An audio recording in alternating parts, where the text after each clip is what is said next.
Greetings and good vibes, y'all. Greetings and good vibes. I'm your guy, John Tell. Welcome back to the Leon Block. Another webisode for y'all today. I do have a heartbreaking story to get into in a little bit with guest to the show who has been on here quite a few times. So stay tuned for that information. But first, I just figured I would go ahead and get into a little bit of news because I'm not going to do, well, I might do a Revolution News Link webisode later. But for now, I just want to jump into some stories that, did y'all hear about this? Yeah. The fucking bullshit. The fuckery. President Biden went to the Middle East where he met Saudi Crown Prince Mohammed bin Salman on Friday, and the two men greeted each other with a fist bump. And this comes 3 years after Biden vowed as a presidential candidate to make Saudi Arabia a quote-unquote pariah for the state-sponsored killing of the Washington Post columnist Jamal Khashoggi in Istanbul. The publisher of the Washington Post, Fred Ryan, criticized Biden, saying, quote, "The fist bump between President Biden and Mohammed bin Salman was worse than a handshake. It was shameful. It projected a level of intimacy and comfort that delivers to MBS the unwarranted redemption he has been desperately seeking," end quote. During a press conference at their meeting, Biden said he had confronted bin Salman over Khashoggi's murder.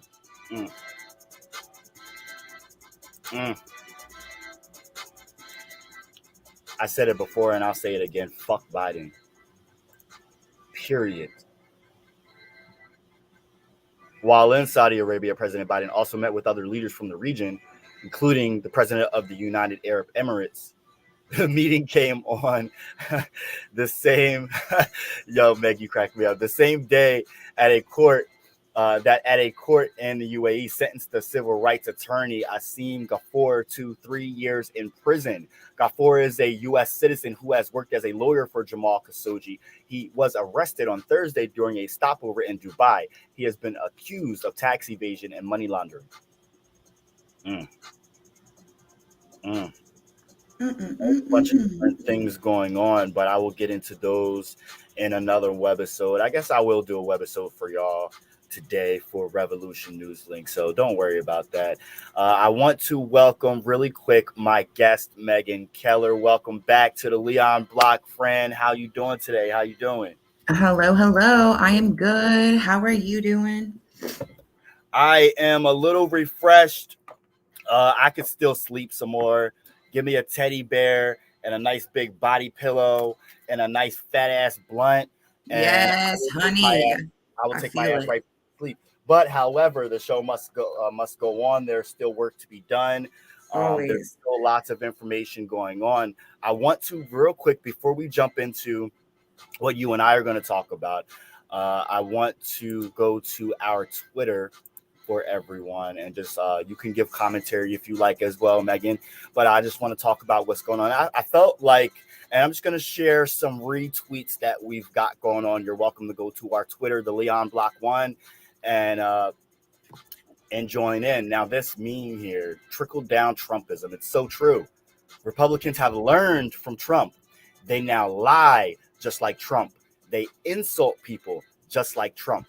They toss bigotry out there like Trump, and they whine and play the victim just like Trump. No lies there. That's nice. It looks like he's peeing on them, kind of. Yo, I just noticed that shit. I just noticed that. Wow. Yeah, I just seen that. I was like, whoa. Yo, that's crazy.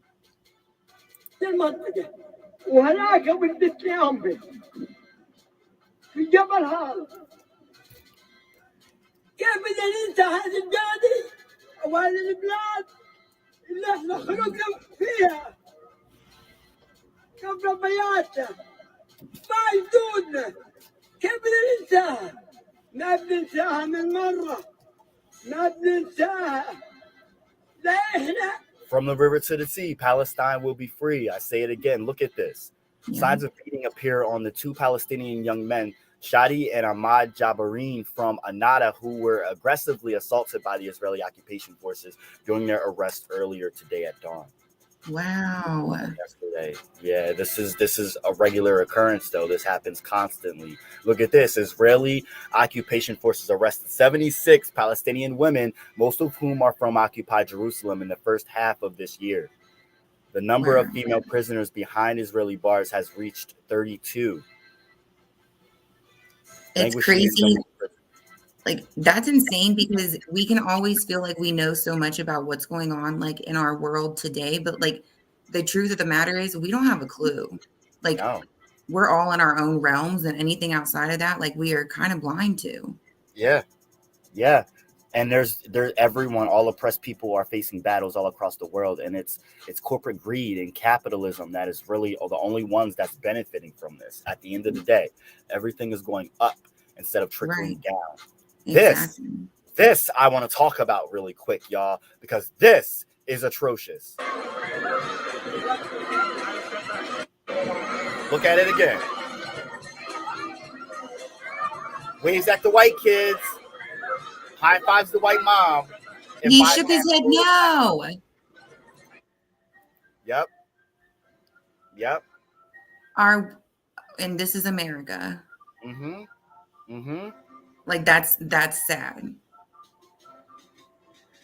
And you know what?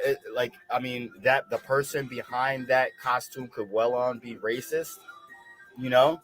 Right, 100%. Also, yeah, like I was just talking about the black artist Normani. She's a female young black artist, was 1/5 of Fifth Harmony.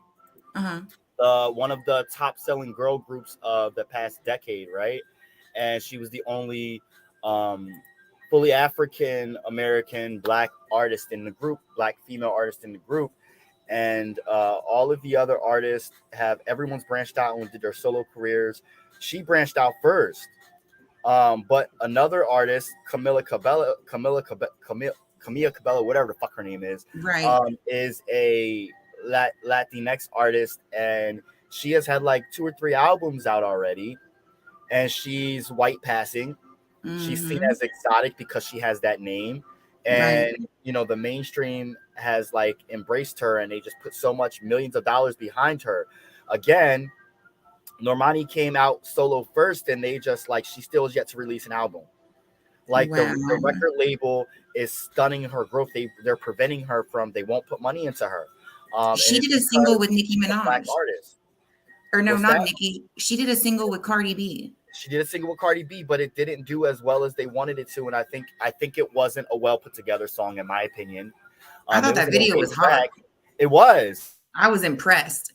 Where's the follow up to it? They released like 3 major songs for her with no album over the past 3-4 years. And it's like they're dogging her. And this is the same label that has done this to other black female artists as well. Wow. And the thing is, back when Normani was with Fifth Harmony, she would get a lot of white like fans would flock to all the other artists, all the other members of the group, and not show her any love. Like, she was the only black girl. So it was kind of like what these 2 little black girls, the treatment they're getting is the kind of treatment that Normani got when she was in Fifth Harmony by white girl fans. Wow. Yeah. Those little girls have to turn that pain of being ignored into power, for real. For real. Because that would be horrible. Like, as little girls, like, just not feeling accepted or like, validated by some, like a favorite character that you look up to. That's ignorant. Yeah. It's fucked up. This is America, like you said. Where did this happen at? Did he say? He doesn't say. I'm not Sesame sure. Place. Sesame Place. That's actually Pennsylvania. Yeah, it's right outside of Philly. Yep. It's the one in Langhorne. Wow. Yep. We should contact them for a Langhorne. comment. Yep. Yes, let's do it. This is I'm down. Langhorne, Pennsylvania, directly northeast. Well, directly north of Philadelphia. Wow. Wow, Sesame Place. Right. I Get your thought this life was at a together. parade. Wow. Right. Yeah. Morals are corrupt too, within individuals. It's crazy. But I love the work that Ben Crump does. Yeah, I will say he does bring a lot of awareness and attention to things. I personally have some bones to pick with Ben Crump, but at the same time, he's a brother out there doing work. So Right. I'm not mad at him, Right, exactly. It's I think it's important to like be critical in a constructive criticizing way. I have Always. I have no hate or like dislike towards the man. Do I feel like he's about his money? Or like clout? It's relative. Right. I won't go outright and say that, you know what I'm saying? But Right. I will say he's a brother out there doing the work and speaking for our people, and that's what matters the most to me. Right, exactly. Giving voices to the voiceless. For real. Give them bread and the circuses, and they will never revolt. That's facts. And this is why we do the work that we do, waking people up, informing people, letting people know what's going on, because otherwise people are just sitting and rotting their bodies. Very true. Like, look at this.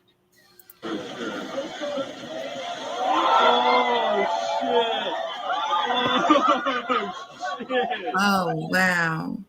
But yet our Supreme Court says that global warming doesn't exist, basically. Make it make sense. Wow. Right. All their stuff was ruined. Thank God they're okay. My thoughts are, why would they do, like, did they check the weather? Like, right. Probably not. Right. This is a risk we must take. We love each other. You know what? That's all that matters. I feel like that's important. And, global warming is the world we live in. Hey, take that risk, but don't put anything valuable towards the edge there. Like, that's all. Right. Now, check this out. This speaks to some of the work that you do, Meg. And I'm sure you have a lot to elaborate on this. Arizona communities would collapse without cheap prison labor, corrections director says. I think that's BS. Oh, of course. 100%. Now, granted, I have learned some things lately that I was like kind of impressed at, because I didn't realize like some of the funds, because I've always looked at funds like at our county jail and been like, holy crap, like they're getting some, money, like over 100,000 a month on commissary, like given by family members, and the amount for tablets and stuff. And extracting more out of the poor. Yes. And I realized like through that some of that money goes towards reentry. So like if we start messing with like those funds, we have to be conscious. Like it's really a scale of like trying to weigh it out, because like reentry and like for our community, it plays a huge role in recidivism, the fact of them reoffending. So it's all intertwined, sadly. It's intertwined because they make it that way. They make it tough to dismantle. They make it impossible to navigate for a lot of people.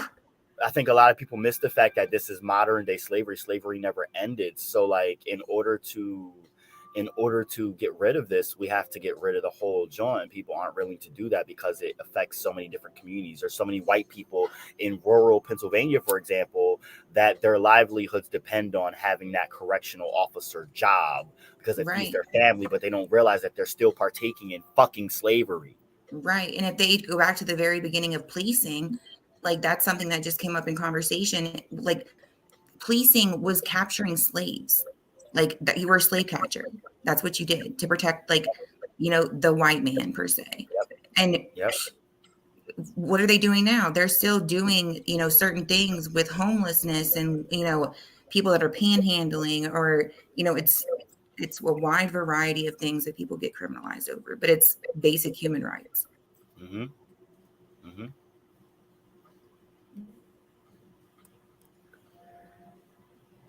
I saw this. I don't. How do you feel about that? Today we're unionizing the United States Congress. Wonder how that would work. Right.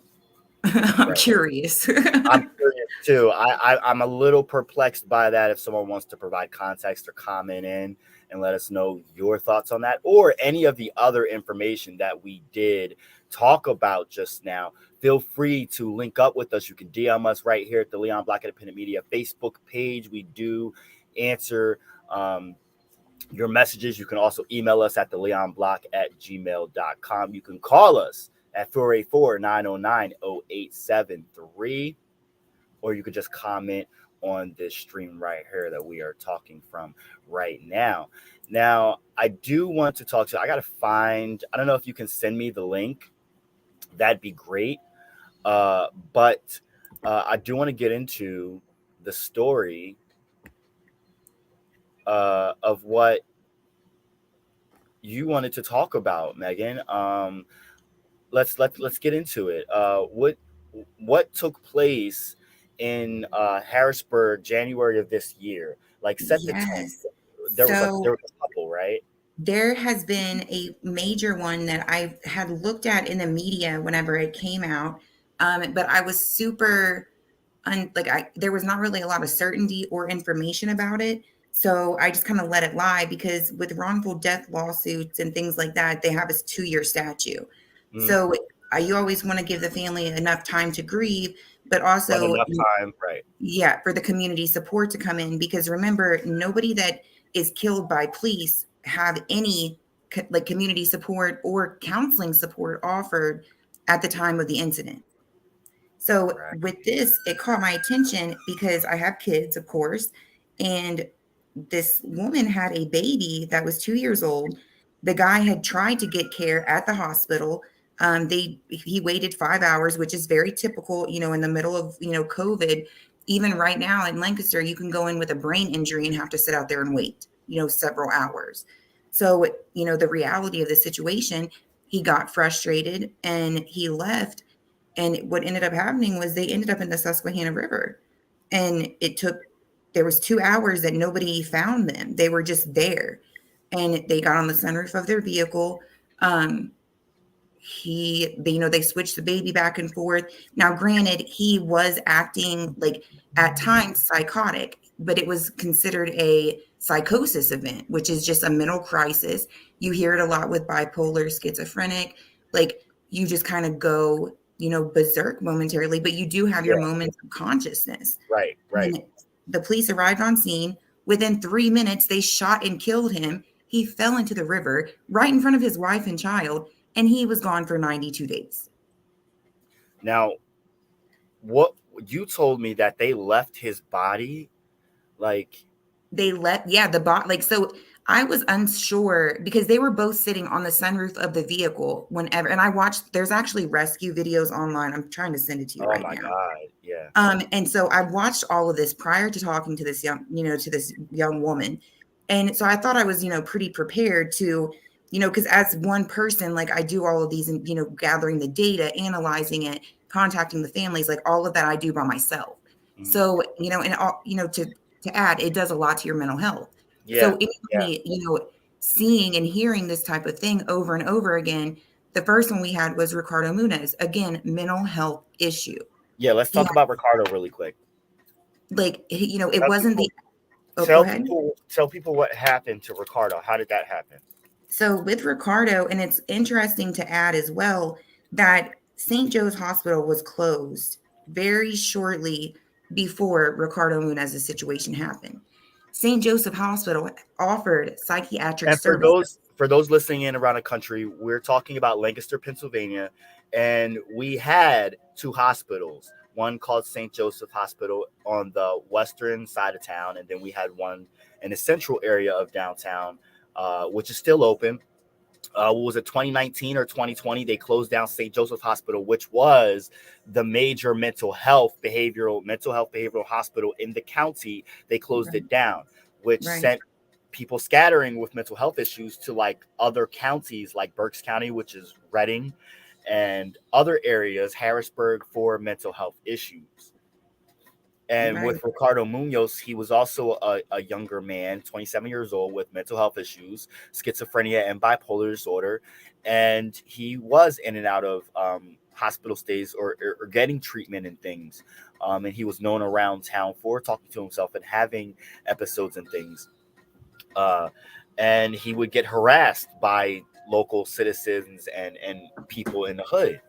I just want to provide a little backstory. Sorry about that. Go ahead, Meg. Oh no, you're good. And so with St. Joe's was actually 7 blocks, I believe, away from Ricardo's house. He had actually utilized that hospital before. But the family had reached out to, everybody every resource that they thought that was available. They ended up, because what stinks about this whole situation is 25% of the world in like has, over 50% of people have mental health issues, but over 25% of the people that get shot by police have mental health issues. And so the real root of the problem is these people aren't being taken care of, or they're not, and sometimes we don't want to take care of ourselves. Sometimes we need that extra supportive care to make sure that we're doing what we need to do. Yes. And that's why we need to have, people readily available to keep us on our, crap sometimes. And I think that's fine too. But with Ricardo, they had to call 911, the police, and now instead of mental health people getting involved, it's police getting involved, which that causes a huge issue, in an uprise in deaths. Mm-hmm. We have, 2 of the biggest jurisdictions in Pennsylvania with the most killings, which is Pennsylvania State Police and Philadelphia Police Department. I was going to say, talk about it. Let's talk about the PSP and the Philadelphia Police Force as well. Both those police forces. Now, you gave me a statistic about the Pennsylvania State Police. What was that? The Pennsylvania State Police, I'm about to show you on my screen. If I can figure this out, give me 2 seconds. Because the rate that they are killing people is over double. Philadelphia and PSP both had over double any other jurisdiction in the state of Pennsylvania to this date of killings. Wow. And Pennsylvania State Police is the hardest to obtain information because it is, the state level police department. So do me a favor. That YouTube video you sent me, send it to me on my backup page so I can share it with everyone right now. Okay, gotcha. But yeah, it's insane. And I was so surprised because, Philadelphia has that very, I love Larry Krasner. I'm a supporter of him. So I'm concerned as why nobody has. I'm not a supporter of Larry Krasner necessarily, but I'm also not against him either because he has done some work. It's just kind of like how I feel about Sean King in a sense. They're doing work. Ego changes people. Right. That's something good to add. Is ego does change people. Yeah. And maybe that makes your vision blurry sometimes. That's not an excuse, but you're right. As long as they're engaging in the good fight, then we can, nobody can say anything. Right. But let's see here. Hold on. I'm still trying to pull this up real quick. And I think I did send that to your email. Yep. I got it. Okay.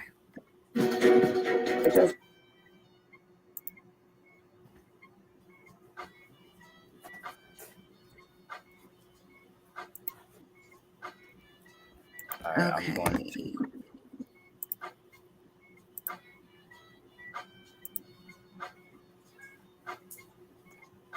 You can share that. Yeah, while I'm first, and then I'll do share that, I'm going to go into the footage so everyone can get more of a backstory into what happened here. Keep in mind that her husband, was suffering from a mental health episode, and he is schizophrenic. So it's not like she's just sympathizing with an abuser, okay? She was well aware of him having mental health episodes, and she was well aware that he was in the midst of one, hence them being at the hospital, okay? Right. And what's crazy, also watch her body language, because that was something I watched as well, just to make sure that it wasn't a domestic situation. But she's the most sincere person I've ever spoke to, and she's knowledgeable. So that's really listening to what she's saying. Got you. Remember his body moving to the sound of the bullet and then into the water. That was the last time Andrea Maldonado saw her husband. Police shot 36-year-old Miguel Maldonado, a shooting the DA says was justified. Video of the dramatic rescue on the freezing Susquehanna River shows Andrea on top of her water-submerged car, holding her 2-year-old daughter. Thank you for joining us tonight at 11 o'clock. I'm Jasmine Brooks. Tonight, in a CBS 21 News exclusive interview, Andrea details that terrifying January night. I want people to know that Miguel wasn't a monster.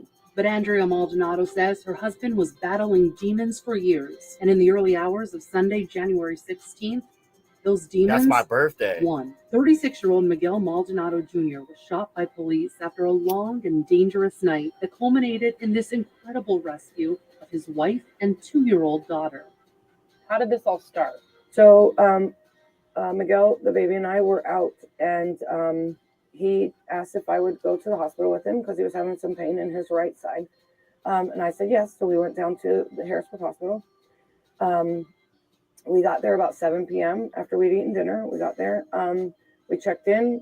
He went for an EKG and he got blood work done. But Andrea says 5 hours had gone by without word from medical staff. But by about midnight, he was just really overwhelmed. He was really frustrated and he didn't want to wait any longer. Agitated and unhinged, Andrea says Maldonado insisted he and his family leave the hospital. We turned on a 19th Street just like any other night. We were heading home, and all of a sudden he looks over at me, and it was like a totally different person.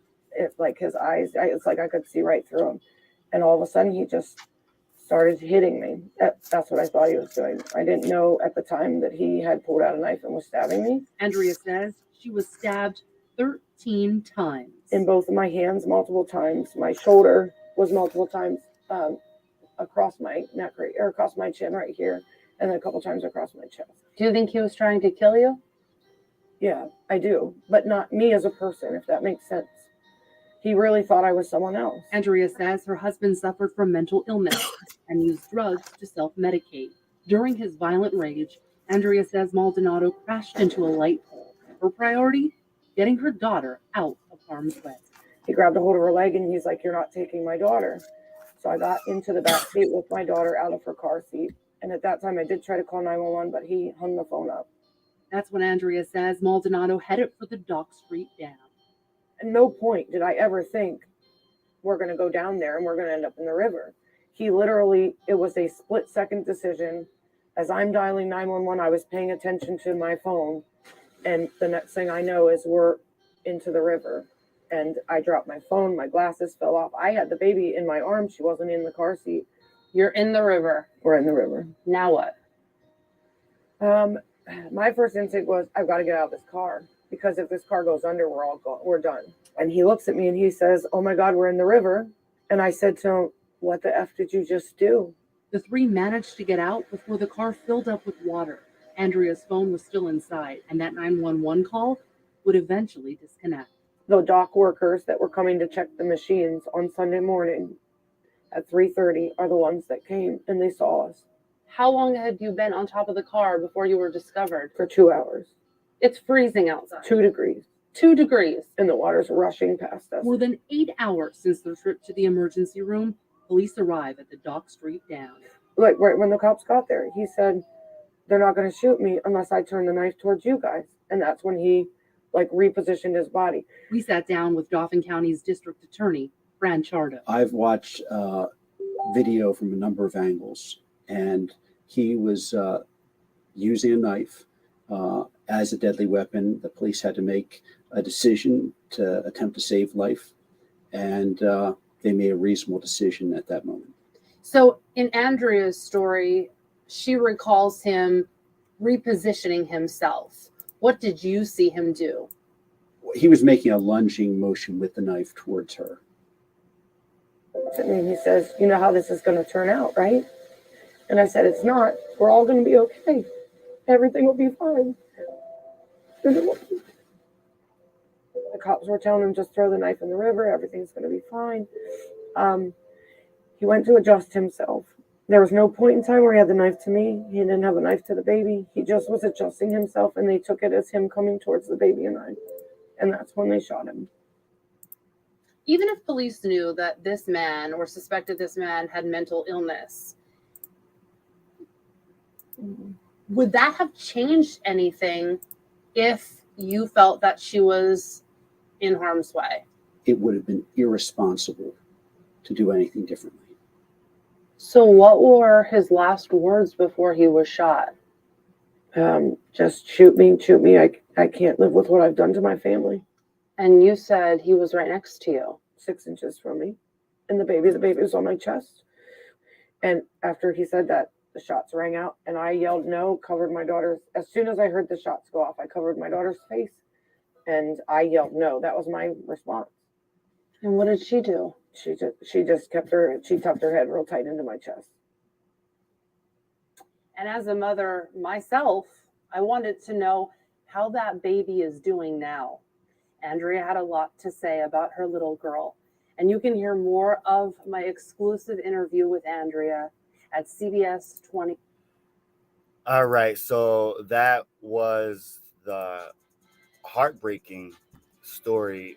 What I feel like the theme that is missing, that is the dominant overall actual part and crucial part of this story, is the fact that this man was suffering from a mental health crisis, and that was not highlighted enough.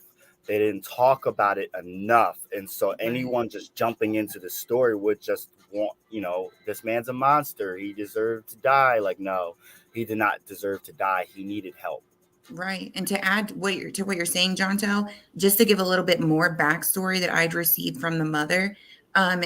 Whenever he was 10 or 11 years old, he was diagnosed with ODD. And at 15, he was placed in behavioral health due to bipolar.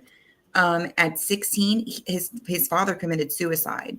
At 17, he tried to attempt suicide. At 18, he was selling drugs, got into trouble, and that's whenever he became addicted to pain pills and some other things. And then 2019, when his daughter was 2019, I thought it was whenever the daughter was born, but 2019, he was clean.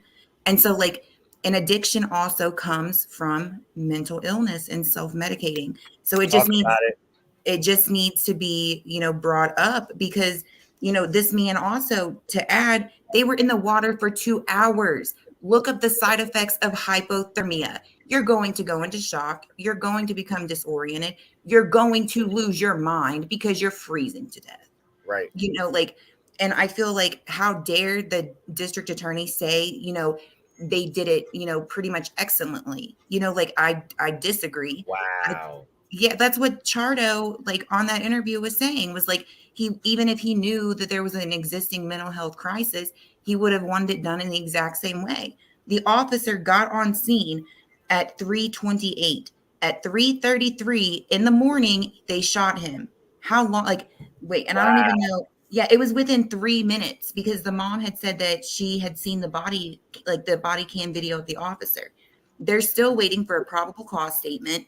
They did a toxicology. It's been 7 months. Yeah, she's still waiting. I just submitted 4 right to know requests to Harrisburg Police Department, as well as they didn't do an autopsy, which is really weird because any kind of death that happens in the state of Pennsylvania that's questionable has to be. And how long was his body in the river? 92 days. And they still did a toxicology showing that he was on a lot of drugs that I don't even know. So they didn't do an autopsy, but they did a toxicology report after leaving his body in the river for 90 some days. Yep.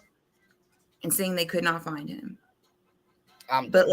Yeah. And I mean, it's crazy because this side of the story has not been told. The media told the family that so now the wife was with him, but the mother, I spoke to her as well. She had to find out what happened and that they found the body via the media. Wow. So it's insane. And the chief has given her all kinds of problems. They've been, not really working with her a lot, which I mean, I could understand because of the situation, but that she was offered no counseling. Now, granted, they shot with her 6 inches away. They were both, where you seen the sunroof, they were both sitting in the sunroof, knee to knee. Okay. I'm not saying that what he did was right. I'm not trying to justify his action. Not at all. But what we provide justify is how provide quick, deeper context because he was right, suffering like from a mental health crisis in the middle of 2-degree weather on a right, river that they was on for hours. Like, right, in the middle of the night with their child. Like, so none, and whenever the 911 call came in, whenever Andrea called 911 disconnected the call after 5 minutes. wow. Because they could not hear her. If they would have done, what to say, what's their procedures, protocols, and standards whenever it comes in that a 911 call gets disconnected. You still show get up the to the scene. location. Right, and you show up to the scene just to double Right, check. right. And that's what they usually would do. But instead, they waited. Like, so that's a negligence, in my opinion, right there. And then also negligence is whenever the 911 call was made from a city worker that, seen them in the river, Right. they didn't say anything about nobody being abusive, any domestic situation. They didn't say that the guy, like, they were scared, terrified for their life, anything like that. It's like Right. making these officers feel subjected, like something's going to happen. Like, 2 hours is a long time for her to be in that. Now, granted, he did stab her and she had superficial wounds. Is that serious? 100%. But at the same time, like, she felt comfortable enough in that situation to hand her baby to him because he was loving on the baby and said, "I love you," right before the cops got there. So, like, it's crazy. Yeah, like, it's absolutely insane. These people were not offered any counselors, nothing to, like, give them support.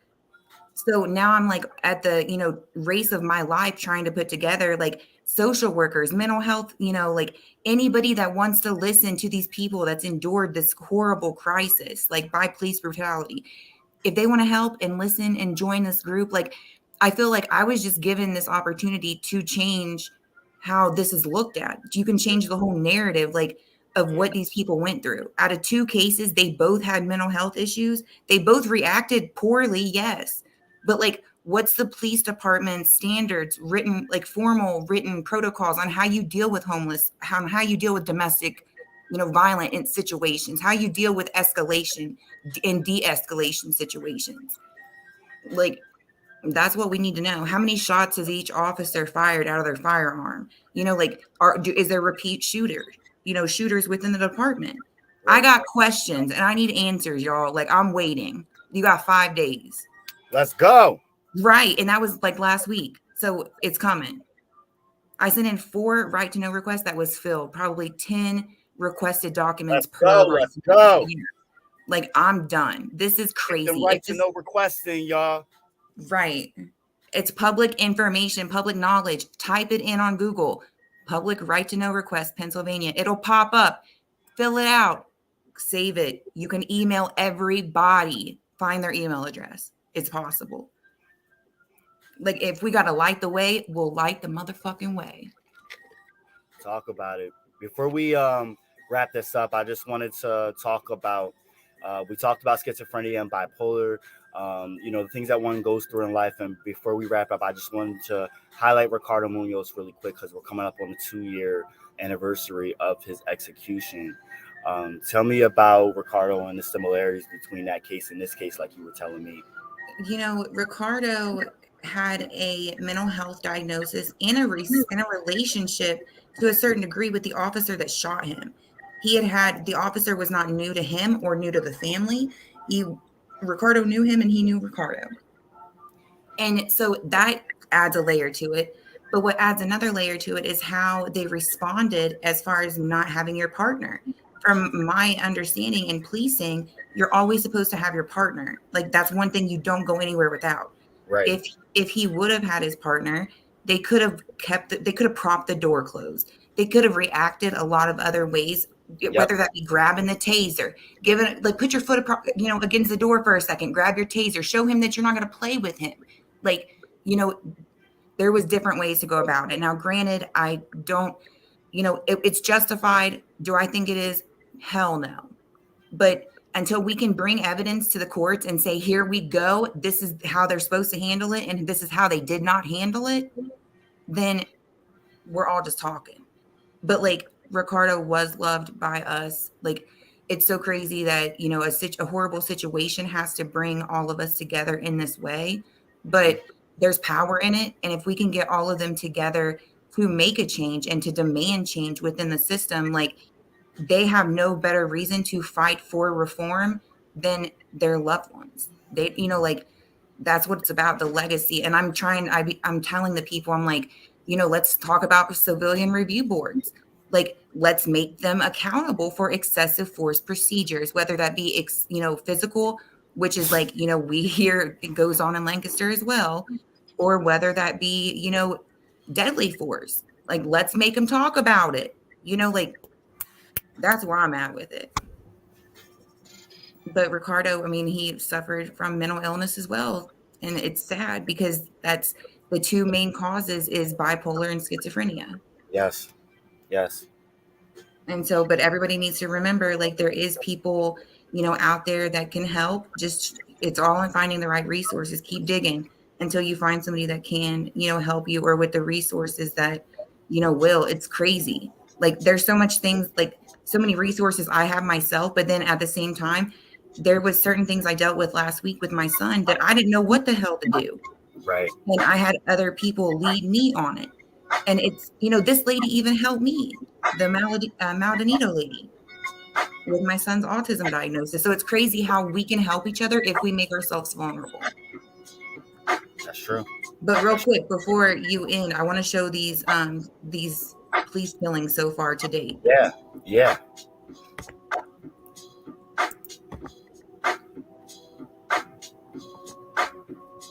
Okay, so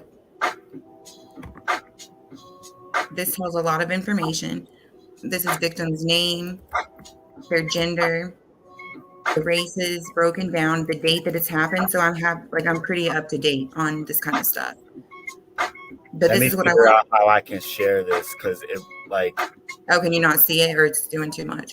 Yeah, I can't see anything from your. Do you want to share it to me from my backup Facebook page? Yeah. Let me see if I might have to send it to your email. Hold on. Mm-hmm.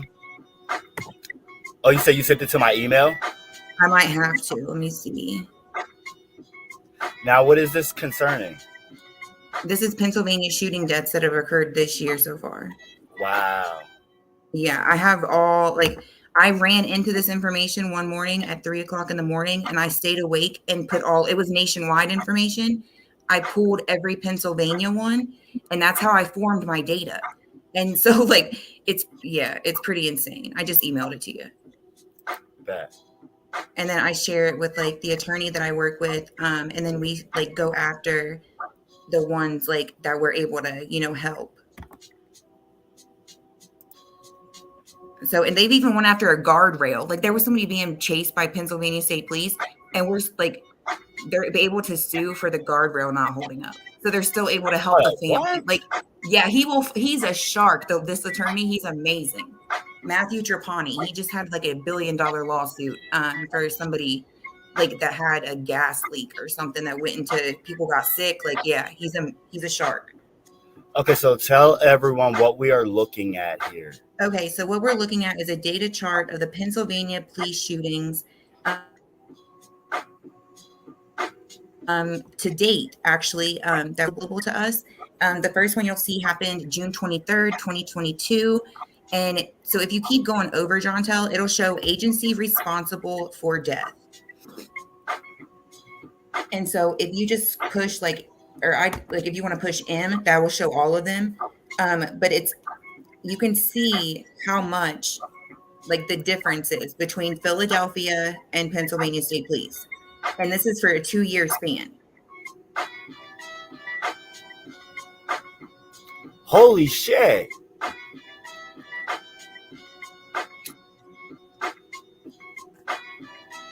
Yeah. So explain this a little deeper for everybody. So it shows on these forms that I had gathered the data.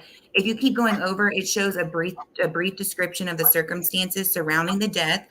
And then it just shows it breaks it down as what the cops say happened.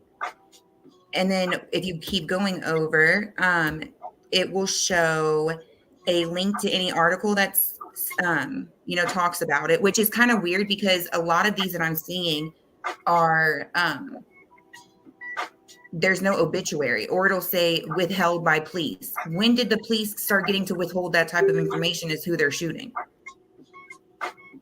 And then if you go over again, it'll show symptoms of mental illness, and it answers it. Like if you go down the whole list, you can see like clearly there's a problem here.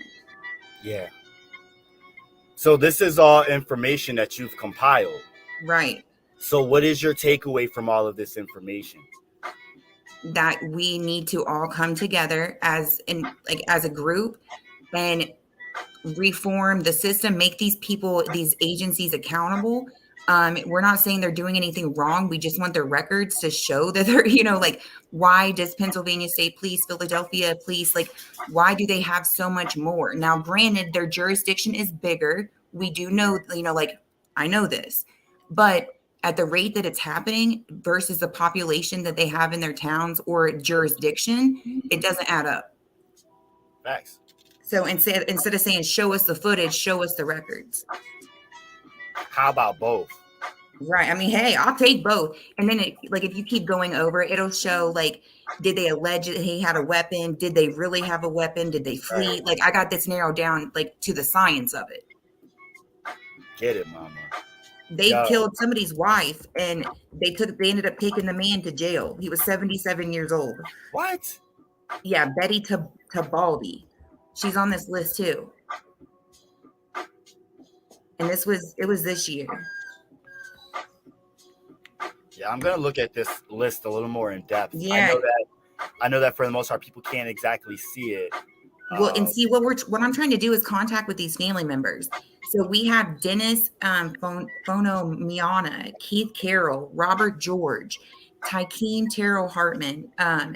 There was an 8-year-old on here that was killed by Philadelphia State Police. I would love to get in contact with their family. Like Santa Bellitti was killed she was a female, a little girl in Harrisburg, or a little girl. That was right outside of Philly. Yes. Yep. I want to talk to her family. I want to get their story. Like, this is insane. This is happening in our community, guys. Like, I wish that we could make this public so they could see the intensity of it and see who we're looking for to see if they can get us in contact with these people. Right. Because that's what it's about, is the impact and making sure these people are okay. Like, none of these people have had counseling or had, like, support from their community. Like, come on now, guys. That's crazy. We got to stand together, y'all. We're going to wrap this up, Megan. It's always a pleasure getting so much information and insight from you. It's always a pleasure working with you. Megan Keller does a lot of work in the local Lancaster City area and Lancaster County. She does a lot of work surrounding incarceration, ending cash bail, houselessness, and civil justice, civil rights, and much, much more. And if any of y'all have any further information or questions you'd like to share or ask, you can reach out to us at leonblock@gmail.com. If you'd like to help contribute to the movement or donate, you can reach out, and $1 even goes a long way. You can reach out to the links that will come across the bottom of your screen. Please like, follow, subscribe, and share. All of our platforms, we're on Facebook, Instagram, YouTube, Twitter, and we do have podcast episodes on Spotify. Megan Keller, it's always a pleasure, and I'm sure you will be back to share some always. Thank you. Of course, it's always a pleasure. Everyone, please make sure you meditate on your path, celebrate your being, liberate your spirit, and educate yourself. I'm John Tell. Have a good one.